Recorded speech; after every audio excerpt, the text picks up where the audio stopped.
Quem agradece sou. Então vamos falar sobre a mediunidade através dos tempos. Há muita gente que até hoje, principalmente no meio religioso, quando ouve falar em mediunidade, diz isso aí é coisa de espiritismo. Não é, não. A mediunidade, o intercâmbio entre espíritos encarnados e desencarnados, já não vou dizer vivos e mortos, né? Porque vivos estamos todos. Por isso eu falo para as pessoas, quando eu desencarnar, se alguém falar, quando o Pacini era vivo, eu venho mostrar para o camarada que eu estou vivo, sabe? Só não estou encarnado. Mas a mediunidade, ou seja, a comunicação dos espíritos, comunicação do plano espiritual com o plano terreno, existe desde que o mundo é mundo. Há religiões que não querem isso. Mas a verdade, eu vou tentar provar aqui, e já digo de antemão, que eu vou mandar um texto sobre esse assunto para o Paulo Berberic. E ele vai, depois pode mandar para quem quiser aí através do e-mail, né? Mas a verdade é isso, é essa. Se nós nos lembrarmos que Sócrates, o grande filósofo grego, que viveu 500 anos antes de Jesus, já falava em mediunidade. Os estudantes de filosofia não falam isso. Não. Eles falam que Sócrates ia ao santuário de Delfos, onde ele conversava com o seu daimon, que é o espírito que se comunicava através da pitonisa, como era chamada a médium naquele tempo. Piton é, se fosse nome, mas de um modo geral era mais do sexo feminino, pitonisa. Essa pitonisa ficava num lugar especial, lá no templo de Delfos, né? Um tipo assim de um púlpito, onde ela aspirava em determinadas substâncias e depois entrava em transe. E tem aí toda pessoa que estuda filosofia estuda Sócrates e os diálogos que Sócrates mantinha com ela, com os espíritos, principalmente com o seu protetor, o seu daimon. Tanto que Sócrates tinha uma convicção muito profunda da imortalidade da alma.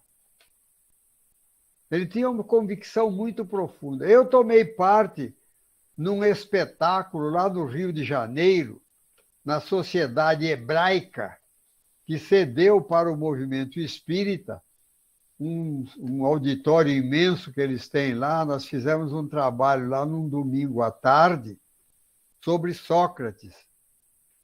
E houve até uma representação teatral da morte de Sócrates.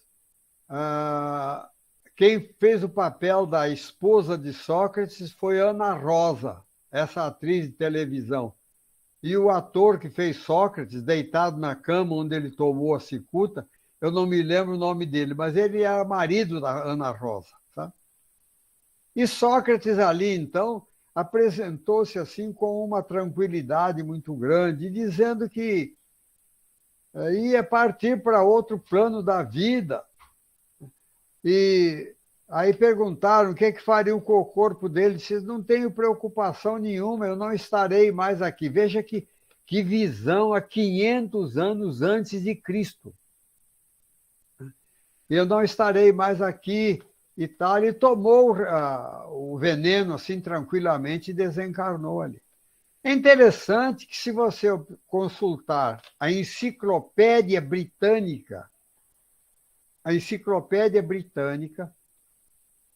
se você consultar a Enciclopédia Britânica, o verbete profeta que está lá, você vai ver muita coisa nesse sentido. A edição original tem 1,5 páginas sobre profeta. 1,5 páginas. A edição que eles traduziram para o português, essa que eu falo é em língua inglesa. A edição traduzida para o português, eles cortaram muita coisa, ficou só um pouco mais de meia página. Mas essa 1,5 páginas da Enciclopédia Britânica é riquíssima, o verbete profeta. Porque lá diz o seguinte, que fala de muitas coisas, fala de que não deve ser chamado profeta, segundo Platão, aquele que fala pelas suas próprias ideias, mas por uma influência que vem de fora. Isso está lá na Enciclopédia Britânica, que o pessoal estuda quando estuda filosofia, etc., repete isso, mas não aplica isso à vida. Então fica inventando aí que esse negócio de mediunidade foi inventada pelos espíritas. Comunicação mediúnica foi inventada pelos espíritas. Ficam falando bobagem. E tem mais. Lá na Enciclopédia Britânica ainda tem o seguinte. Diz que, como eu falei, Platão já falava que não deve ser chamado profeta aquele que fala com as suas próprias ideias, mas por uma ideia que vem de fora. E tem também a transcrição de um trecho de um livro do tempo de Jesus, dos escritos do tempo de Jesus, chamado Didaquê. Eles transcrevem lá, abre aspas, o profeta, para ter respeitabilidade e acatamento, deve ter piedade indubitável e conduta digna do Senhor. Está num livro, era publicado na época de Jesus. E eu digo nisso, vejo, por exemplo, quem é que duvida da piedade do Chico e da conduta do Chico. Mas ainda eu fico na Enciclopédia Britânica ainda. A palavra profeta foi a tradução para o grego da palavra nabi, que era usada no hebraico, que significava aquele homem que geralmente nas cortes de Israel era o encarregado de receber recados do alto, do mundo espiritual. Não falavam o mundo espiritual, falavam de Deus, para os reis. E Paulo, o apóstolo, fala isso também no Novo Testamento. Ele fala que os profetas, às vezes, eram perseguidos, surrados. Por quê? Muitas vezes o profeta era encarregado de dar um recado ao rei, que era um recado desagradável. E o rei, que eram reis assim, absolutistas, eles não aceitavam, então mandavam surrar o profeta. E Paulo fala até em profeta que foi cerrado ao meio. O rei ficou com tanta raiva do recado que recebeu, como muita gente mal educada que recebe um recado trazido por um menino, não gosta do recado, grita com a criança. Isso eu já vi. Fica nervosa. Então, essas coisas todas mostram que esse intercâmbio entre encarnados e desencarnados, entre a terra e o alto, não foi inventada, trazida em primeira mão pelo Espiritismo. No Velho Testamento, nós temos lá coisas que os protestantes não estudam, nem discutem isso. Lá no primeiro livro de Samuel, tem lá o seguinte, no capítulo 3, Samuel, pela sua mediunidade iniciante, falou para o sacerdote Eli que ele tinha desagradado a Deus pela má conduta dos seus filhos, que ele não tinha encaminhado os filhos, etc. Então você vê, quem recebe um recado desse fica com raiva do intermediário, do estafeta que deu a comunicação, né? Mas nós temos um fato muito interessante, que no Velho Testamento, no livro de Daniel, no capítulo 5, nós temos lá o seguinte, que estava reunida a corte do rei Baltazar.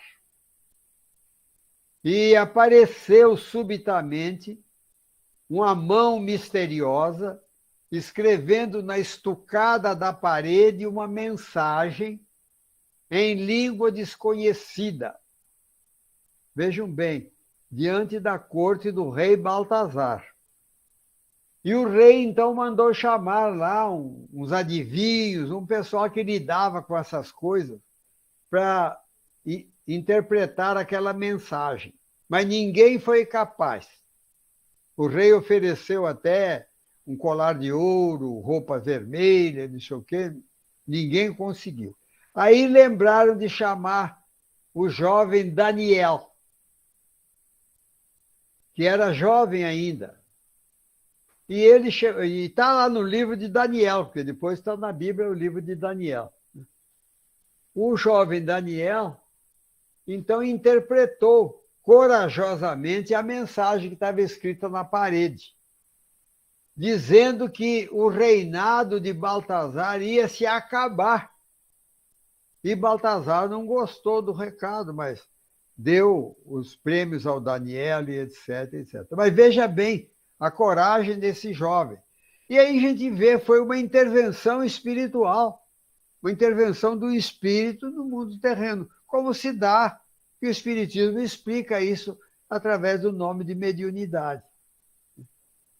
Porque a palavra profeta também é explicada na Enciclopédia Britânica, lá no verbete profeta. Diz que a palavra nabi, do hebraico, nabi, que significava o médium, o intermediário, né? Quando foi traduzido para o grego, foi traduzida por profetes. Profetes, em grego. O que quer dizer? Esse pró, está lá a explicação, está lá na Enciclopédia Britânica. O pró quer dizer em lugar de. E fetes é o locutor, aquele que fala. E Platão já falava o seguinte: não deve ser chamado profeta aquele que fala pelas suas próprias ideias, mas por uma influência que vem de fora. Está mais do que claro isso. Eu estou citando aqui a Bíblia e estou citando a Enciclopédia Britânica, né? Mas eu tenho também um dicionário da Bíblia, num pastor chamado Davis. Lá ele diz também da comunicação dos mortos. Ele fala lá. Mas o estudo normal dos protestantes e dos católicos não aceitam isso. A verdade é essa. Mas nós vemos, por exemplo, né, ainda no Velho Testamento, no capítulo 18 do livro Deuteronômio, capítulo 18, diz lá o seguinte: da proibição de se consultarem os mortos. Ora, se Moisés proibiu, é porque existia. Porque ninguém proíbe o que não existe, né? Eu até pouco tempo falava assim que não existe lei que proíba a criatura voar sobre o quintal do vizinho. Porque não existia aparelhos individuais de voo. Hoje já existe. Daqui a algum tempo vai aparecer. Você não pode voar sobre o quintal do outro porque você vai devassar a intimidade dele, etc. e tal. Mas se Moisés proibiu é porque existia. E os protestantes falam muito isso. Moisés proibiu e tal, mas não analisam isso. Por quê? Moisés proibiu? Moisés proibiu porque havia muita exploração nesse sentido. Médiuns, charlatães, existiam desde aquele tempo, como existe até hoje. Gente aí falando da intervenção dos espíritos no mundo corporal.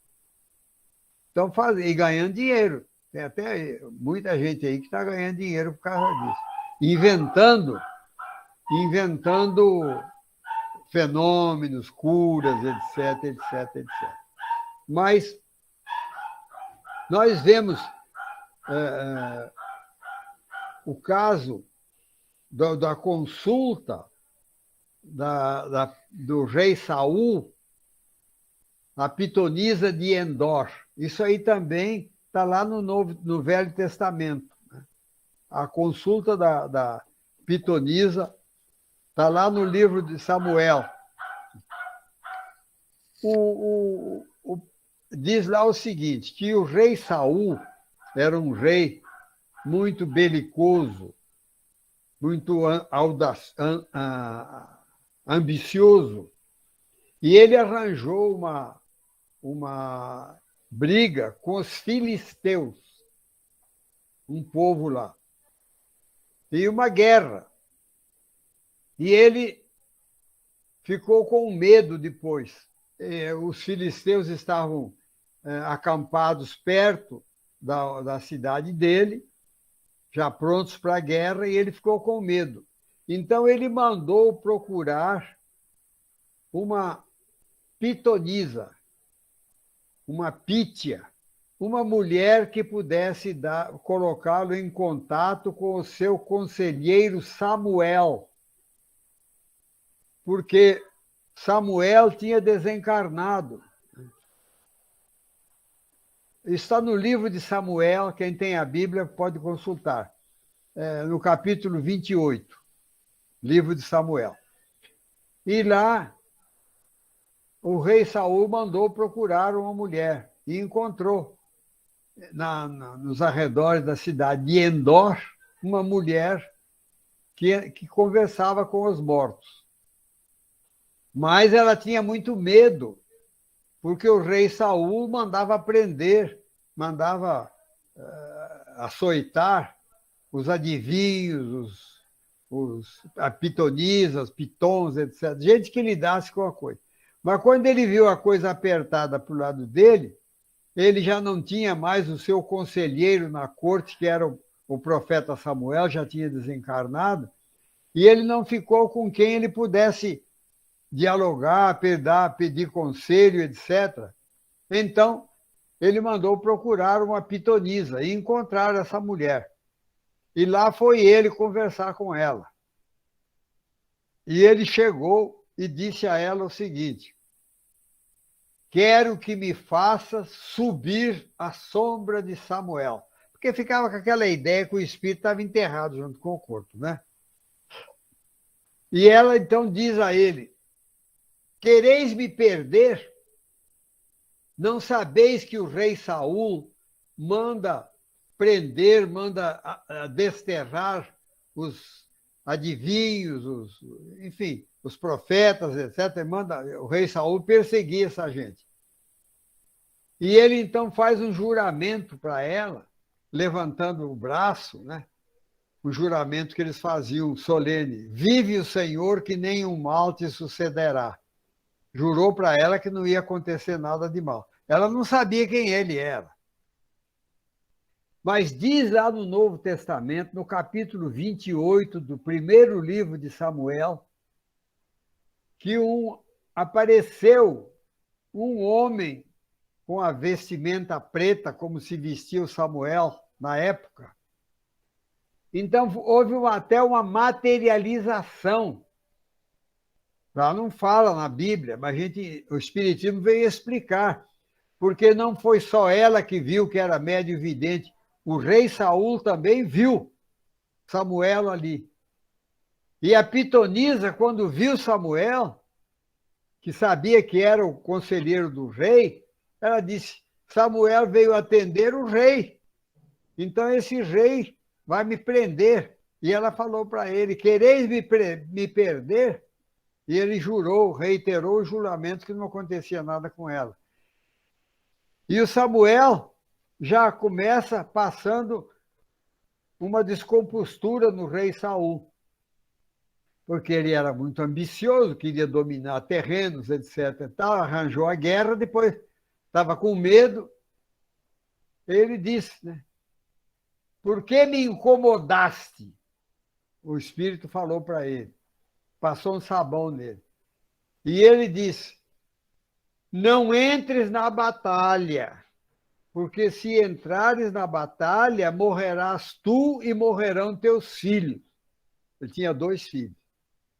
E ele caiu por terra desmaiado. Porque ele não esperava aquilo, ele esperava um apoio seguro do mundo espiritual. Ele caiu desmaiado, o espírito Samuel foi embora. Aí os 2 ajudantes que vieram com ele disseram para a mulher, ele é um homem, faz 3 dias que ele não come, está aflito. Aí ela foi preparar uma comida para ele. Foi cozer pães asmos, que é o pão que faz sem fermento. Foi matar um animal que ela tinha na ceva para preparar uma refeição para ele. Então você vê aí que era uma mulher de bom coração.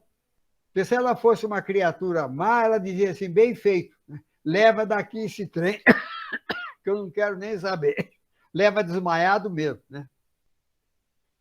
E aí você faz uma ligação com aquilo que está lá, que eu já falei aqui, está lá na Enciclopédia Britânica. O profeta, para ser digno de respeito e acatamento, deve ter piedade indubitável e conduta digna do Senhor. Aquela mulher tinha piedade indubitável. Ela ficou com piedade daquele homem arrogante que entrou pela casa dela adentro, desrespeitando, etc, etc, etc. Ela teve piedade dele e foi servida. Aí eu faço um parênteses e pergunto, qual é o médium que nós conhecemos que teve piedade indubitável e conduta digna do Senhor, que não Chico Xavier? O nosso profeta dos nossos dias, né? Bom, mas ele entrou na batalha assim mesmo, porque ele foi lá procurar apoio, não foi procurar conselho. Como muita gente ia lá no Chico e pedia conselho, o Chico dava o conselho, a pessoa não seguia, porque a pessoa queria que o Chico falasse, não, pode deixar que eu vou resolver isso para você, eu vou falar com os guias para resolver. Não. Chico dava um conselho para a pessoa não seguia, depois quebrava a cara, né? Mas isso mostra a veracidade. O rei Saul entrou na batalha. Morreu ele e morreram os 2 filhos, conforme o profeta falou. Aí eu já ouvi pessoas de outras religiões falarem, é isso, desobedeceu a Deus, né? Foi consultar a pitonisa, foi castigado com a morte dele e dos filhos. Quer dizer, interpretam a coisa de acordo com o interesse. Não vem o lado bom do profetismo, né? Que a pessoa devia dizer, se ele tivesse seguido o conselho, teria recuado, não teria entrado em briga e não teria morrido. E nós vemos aí, falando em Chico Xavier, né, o profetismo no tempo moderno. Mas antes de falar do Chico, ainda vou lembrar que nós temos no Novo Testamento outras passagens. Primeiro, a maior autoridade nos tempos apostólicos em mediunidade foi ninguém menos do que Paulo, o apóstolo. E eu digo isso para os protestantes, que gostam muito de consultar o Novo Testamento, né? Abra em Cartas de Paulo, primeira carta de Paulo aos Coríntios. Não precisa anotar, não, que isso vai escrito no texto que eu vou mandar para o Paulo. Depois vocês pedem a ele que ele dá para vocês o texto. Paulo está sorrindo até. Mas, primeira carta de Paulo aos Coríntios, capítulo 14, versículo 1. Buscai a caridade procurai com zelo desenvolver os dons, sobretudo o dom de profetizar. Vocês já terão me ouvido falar nisso em outras palestras aí, porque eu falo muito, eu gosto de me fundamentar no Novo Testamento, para mostrar que Kardec não inventou a mediunidade, não. A mediunidade está lá, ele resgatou a mediunidade do Novo Testamento. Buscai a caridade, procurai com zelo desenvolver os dons, sobretudo o dom de profetizar. E a primeira carta de Paulo aos Coríntios, no capítulo 14, é, segundo a expressão muito feliz do nosso querido confrade, lá do Rio de Janeiro, né? Agora me esquece o nome dele. Famoso, esteve em Juiz de Fora, fez até palestra em Juiz de Fora. Eu fui até buscá-lo para fazer essa palestra, já já eu lembro o nome dele. Coisa de velho, né? Ele falou que o primeiro livro dos médiuns escrito no mundo foi escrito por Paulo. Porque se você consultar a primeira carta de Paulo aos Coríntios, no capítulo 15, você vai ver que ele dá instruções. E a Bíblia que eu tenho foi traduzida por um padre católico há uns 250 anos atrás, ou quase 300 anos. Ele traduziu essa Bíblia e colocou títulos em várias passagens. Essa passagem, ele coloca lá, da necessidade de ordem no culto. Orientação de Paulo para o culto. O que é o culto? É a nossa reunião mediúnica. E Paulo fala ali que falem 2 ou 3 profetas e os outros analisem. O que é que Kardec falou? O que é que Kardec ensinou? Você não vai engolindo qualquer comunicação de espírito. Ai, que beleza, o espírito falou, ai, que lindo. Mas peraí, o que ele falou? Não é só lindo, não. Você tem que saber o que ele falou. Então está lá. Que falem 2 ou 3 profetas e os outros analisem. Quer dizer, o raciocínio dentro da reunião mediúnica para evitar o deslumbramento. Olha a visão que o apóstolo Paulo tinha da mediunidade. E ele diz mais. Aí o João Ferreira da Almeida coloca lá, né? Sobre línguas estrangeiras. Não proibais que falem línguas estrangeiras, porque vem um profeta falando uma língua estrangeira. Desde que haja um intérprete, se não esteja calado no culto. Olha como é que Paulo era. Kardec só repetiu Paulo, né? Se não, cala a boca. Por que adianta você ficar falando 15 minutos, 20 minutos, meia hora, numa língua que ninguém entende? E houve uma época, não sei se ainda está em vigor aí, os carismáticos tinham lá umas comunicações entre eles, um grupo católico romano chamado carismático.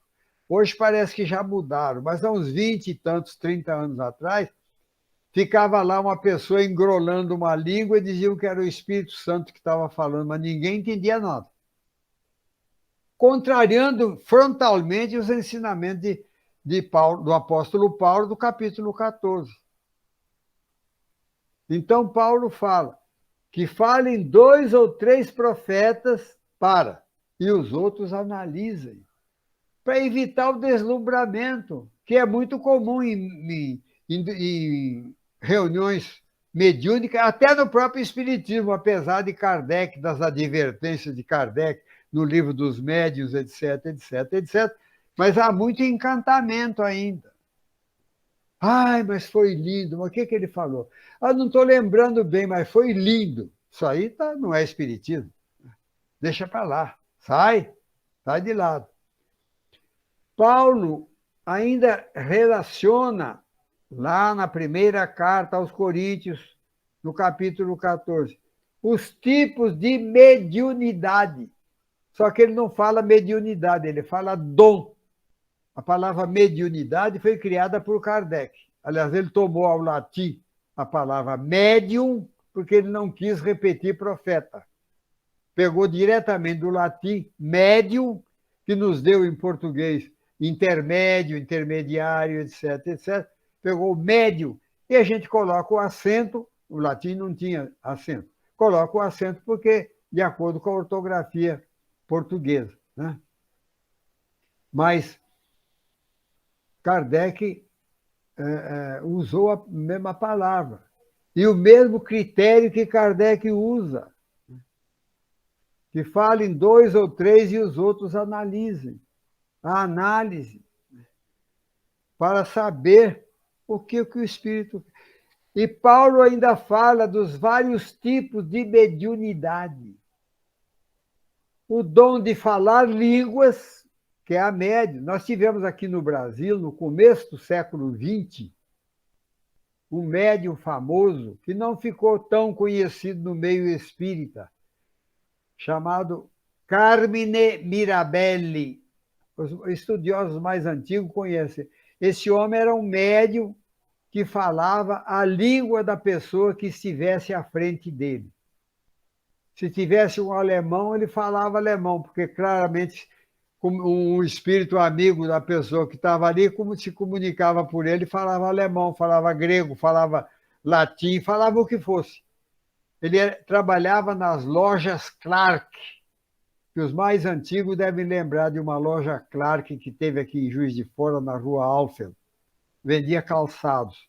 Ele trabalhava nas lojas Clark. É um médium extraordinário, que produziam-se fenômenos extraordinários através dele. Naquele tempo em que as lojas de calçados tinham aquelas prateleiras com as caixas todas, hoje eles guardam tudo lá para dentro, só tem a vitrine. Mas antigamente, no meu tempo, a loja de calçado tinha aquelas caixas todas assim. E você queria um sapato, a pessoa puxava a escada, subia na escada, pegava aquela caixa de sapato e vinha mostrar para você. Mas o Mirabelli foi mandado embora do emprego porque as caixas começaram a descer sozinhas. Ele era médium de efeitos físicos também. Mas não há no meio espírita grandes estudos sobre Mirabelli, não. Carmine Mirabelli, escrito com 2 L's. Eu vou até procurar no Google, que eu nunca procurei. Procurem vocês aí. Carmine Mirabelli, com 2 L's. Então, nós vemos, né, que o fenômeno mediúnico sempre esteve presente. Sempre esteve presente na humanidade. Agora, a expressão maior que nós temos no Brasil, porque o Brasil é o coração do mundo e a pátria do Evangelho, e veio reviver realmente o Evangelho entre nós. Então, dando um salto aí, passando por cima de Kardec, que Kardec foi convocado a estudar os fenômenos que ocorriam. Kardec não inventou nada. Nós temos de ter isso em consciência disso. Kardec era um eminente professor, autor de mais de 10 livros já na França, conhecido como linguista. Eu conheci, em 1981, em Brasília, num congresso mundial de Esperanto, conversei com um professor francês, que ele era professor da língua francesa na França, como nós temos aqui os professores de português, etc. E tal. E eu perguntei a ele estava lá como esperantista, eu também.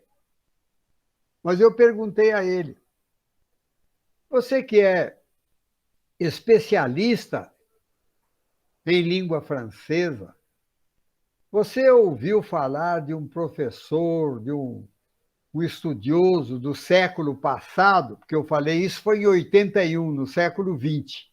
e eu estava me referindo ao século passado, ao século XIX.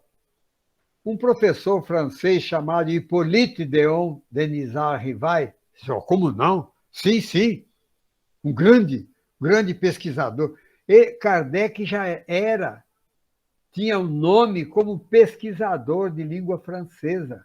Ele já tinha mais de 10 livros publicados sobre educação, sobre língua francesa. Ele fez uma reforma na língua francesa, na grafia do francês. Ele já tinha um nome, por isso que ele adotou o pseudônimo Allan Kardec, para não emprestar o nome de professor Hippolyte Léon Denisard Rivail, que já era famoso, porque senão ia dizer, esse professor agora está saindo aí do meio linguístico e está vindo aí para o sobrenatural. Não, por isso ele botou o pseudônimo Allan Kardec. A Conselho dos Espíritos, né, que sabe, claro que ele sabia que seria, não podia misturar as coisas. E Kardec, então, que conhecia profundamente o Novo Testamento, conhecia a Bíblia, ele viu nas manifestações dos espíritos, manifestações mediúnicas, que nós não devemos dizer manifestações espíritas, porque falar manifestação espírita, a manifestação espírita é essa que eu estou dando agora, falando em nome do espiritismo. Uma manifestação na mesa mediúnica. Ele foi estudar esse fenômeno que ele já conhecia. Ele conhecia o Novo Testamento de cor e salteado, que ele estudou lá no educandário de Yverdun, que era protestante. Os protestantes conhecem o Novo Testamento. Agora, é interessante que eles conhecem o Novo Testamento, veem a mediunidade claramente explicada no Novo Testamento por Paulo e no Velho Testamento, pelas passagens que eu falei aqui, e não se interessam pelo fenômeno. Não se interessam. Porque no Novo Testamento ainda tem lá, em Atos dos Apóstolos, capítulo 2, abre aspas, vossos filhos e vossas filhas profetizarão, e vossos mancebos, quer dizer, os rapazes, terão visões. Ele está falando aí da mediunidade psicofônica e da mediunidade de vidência. Está lá em Atos dos Apóstolos, capítulo 2, versículo 17. Em Atos dos Apóstolos, capítulo 21, nos versículos 8º e 9º, está lá escrito, vossas filhas profetizarão e vossos filhos terão visões. Está falando aí de médium psicofônico e médium vidente. Em Atos, no capítulo 21, nos versículos 8º e 9º, Felipe tinha 4 filhas que profetizavam. Olha quantos médiuns existiam. Isso seria motivo da pessoa fazer uma pesquisa, né? E em Atos dos Apóstolos, no capítulo 21, no versículo 11º, tem lá Ágabo, um profeta. Esse até previu que Paulo seria preso, seria chicoteado, etc, etc, etc. Mas, como nós temos a revelação de que o Brasil é o coração do mundo e a pátria do Evangelho, né, dado através do Chico Xavier, que muita gente contesta e tal e coisa, mas vamos ver Chico Xavier, o profeta da atualidade, dos nossos dias. Chico Xavier recebeu poemas de 52 poetas brasileiros e portugueses. E vejam bem, receber prosa é muito fácil, mais fácil, mas receber poema é mais difícil, porque no poema o autor imprime ali a sua maneira pessoal de escrever, de declamar. E os 52 poetas que foram publicados no livro Parnaso de Além Túmulo não foram contestados pela Academia Brasileira de Letras. Houve um que outro aí que falou uma bobaginha, mas não saiu ninguém a público para pegar uma página e dizer, ó, isso aqui está errado, aqui. Nada. A Academia Brasileira de Letras ficou apertada, porque ou ela dizia, aceitava a mediunidade, dizendo que o Chico tinha recebido daqueles 52 poetas desencarnados, ou então davam a cadeira para o Chico lá, como poeta. Não, isso aí é a autoria do Chico, então ele é poeta. Poeta maior que os outros. Todos os outros que estiveram lá. Porque o estilo é variadíssimo. Você não pode, porque você tem Olavo Bilac, por exemplo, da escola do parnasianismo. O Castro Alves é do condoreirismo, aquele falar, tal, Colombo, fecha a porta dos teus mares, arranca esse pendão, Andrade arranca esse pendão dos ares, quando ele fala no navio negreiro, né? Chamado poeta condoreiro. O Chico tem tem lá a doçura de João de Deus. E agora eu vou contar um fato pessoal. Vocês não contam para o povo aí que eu estou contando fato pessoal em palestra, que os espíritas dizem que não é bom, não. Mas eu vou contar. Eu já estou na idade da rebeldia, da próxima encarnação. Já eu vou ser adolescente de novo, né? Mas a verdade é que eu, quando me graduei em letras na Universidade Federal de Juiz de Fora, eu já estava com meus 30 e poucos anos. Quando eu me graduei, eu tinha 40 anos. 40 anos. Eu fiz uma prova, para me graduar na língua portuguesa, eu tive que fazer uma prova, dar uma aula de língua portuguesa. Como eu tive que dar uma aula de língua inglesa, uma aula de italiana, quando eu me graduei.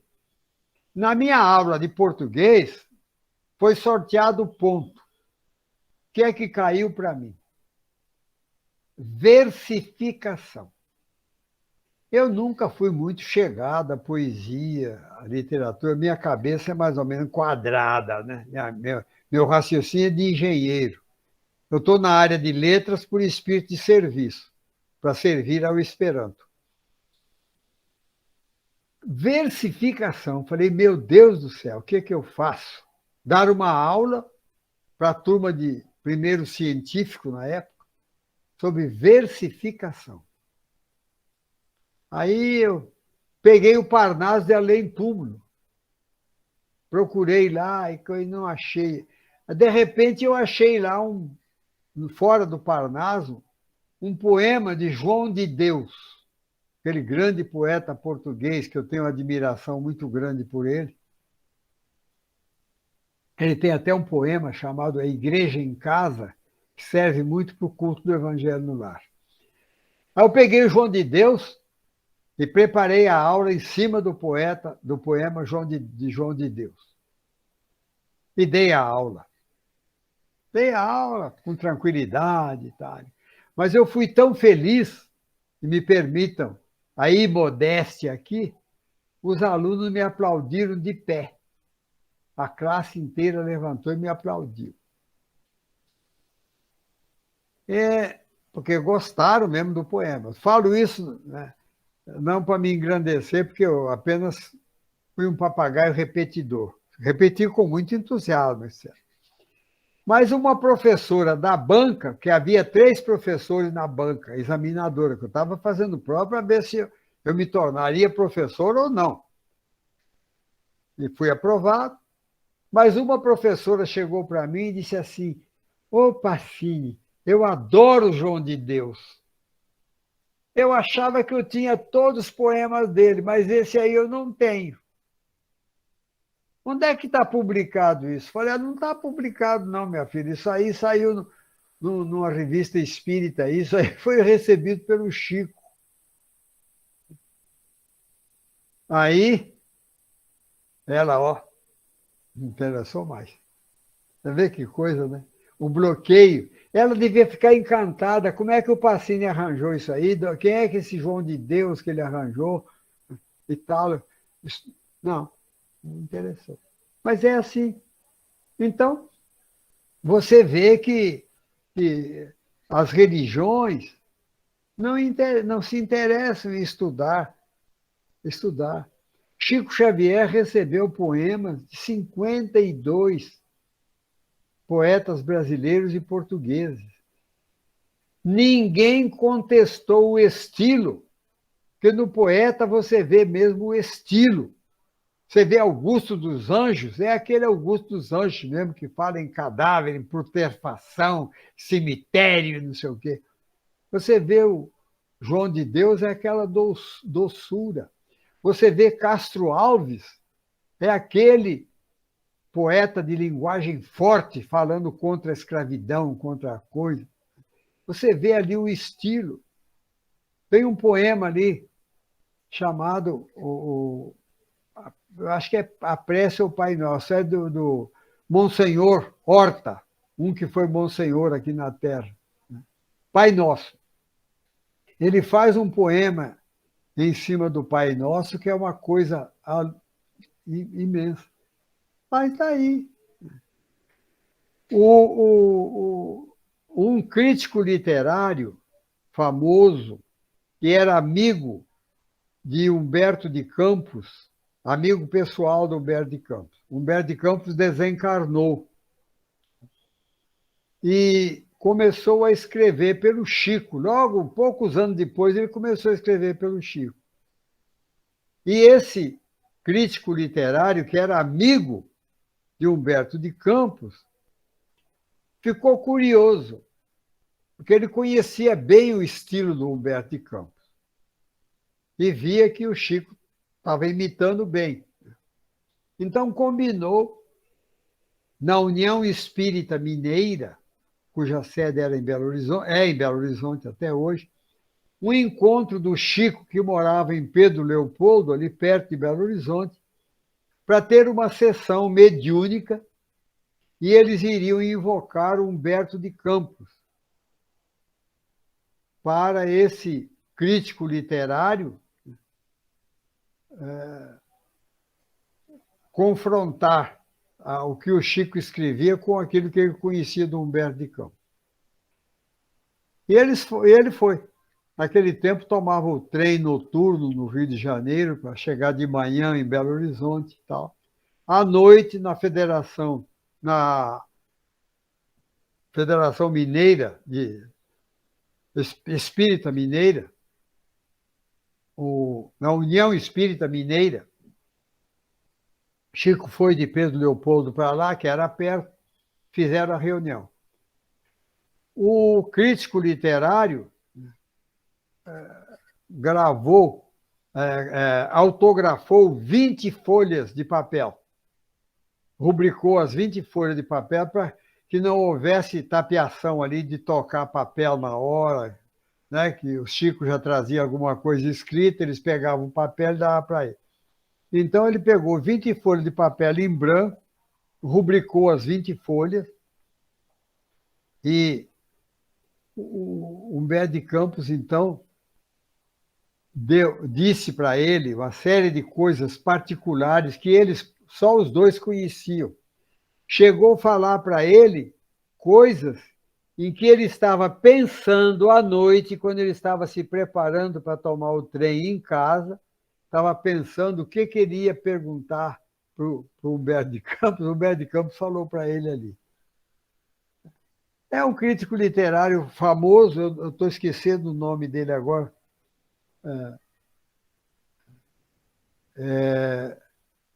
Mas ele não teve a coragem de sair a público e dizer, não, eu não posso contestar isso.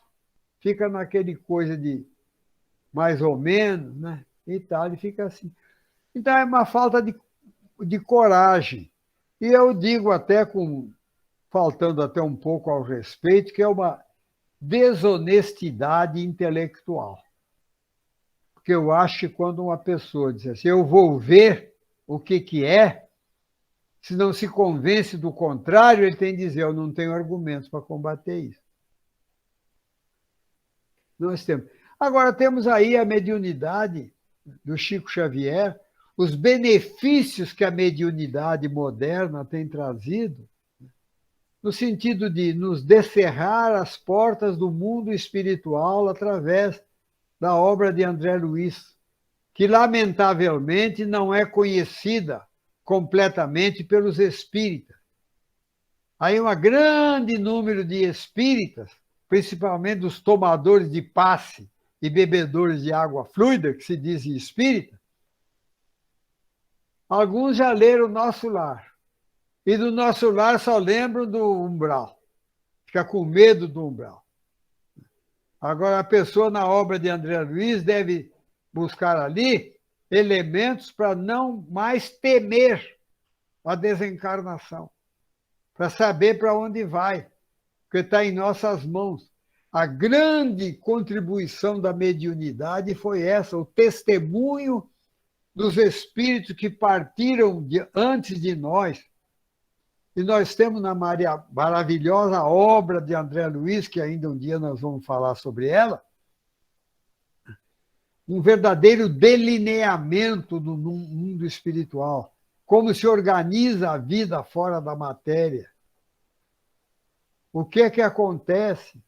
Agora, a mediunidade também não veio em primeira mão pelo Espiritismo, como eu falei, está lá no Velho Testamento, está lá no intercâmbio de Sócrates. E antes de Kardec, no século XVIII, na Suécia, existia um médium chamado Emanuel Swedenborg. Emanuel Swedenborg, não é o nosso Emanuel, não. O nosso Emanuel foi senador romano. Esse é o engenheiro mineralogista. Eu não falo de Minas, porque senão vão pensar que ele é mineiro, né? Ele é engenheiro mineralogista. Ele era médium. Ele se transportava para outro lugar, isso um século antes do Espiritismo, e descrevia coisas que estavam acontecendo em outras cidades. Fenômeno que só mais tarde o Espiritismo veio trazer explicações através dele. E ainda antes também da obra de André Luiz, nós temos uma obra de um pastor protestante chamado Weile Auen. Weile Auen.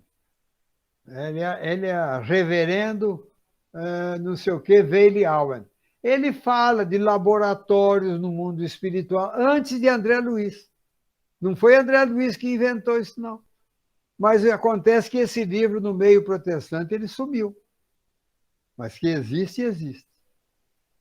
Então, minhas irmãs e meus irmãos, agradeçamos a Jesus que nos mandou o Consolador. Ainda tenho muito a vos dizer, mas não podeis suportar agora. Não vos deixarei órfãos. Rogarei ao Pai e ele vos enviará outro Consolador. E esse Consolador que ficará convosco para sempre, portanto não é um homem, vos ensinará todas as coisas e vos fará lembrar de tudo que tenho ensinado. Está aí o cumprimento da promessa de Jesus através da mediunidade. Muito obrigado, que Jesus nos abençoe. E espero que tenha suscitado em alguns o desejo de consultar alguma coisa, ou então de esperar quando eu mandar a minha página, que eu vou mandar hoje mesmo para o Paulo. Muita paz. Muito obrigado.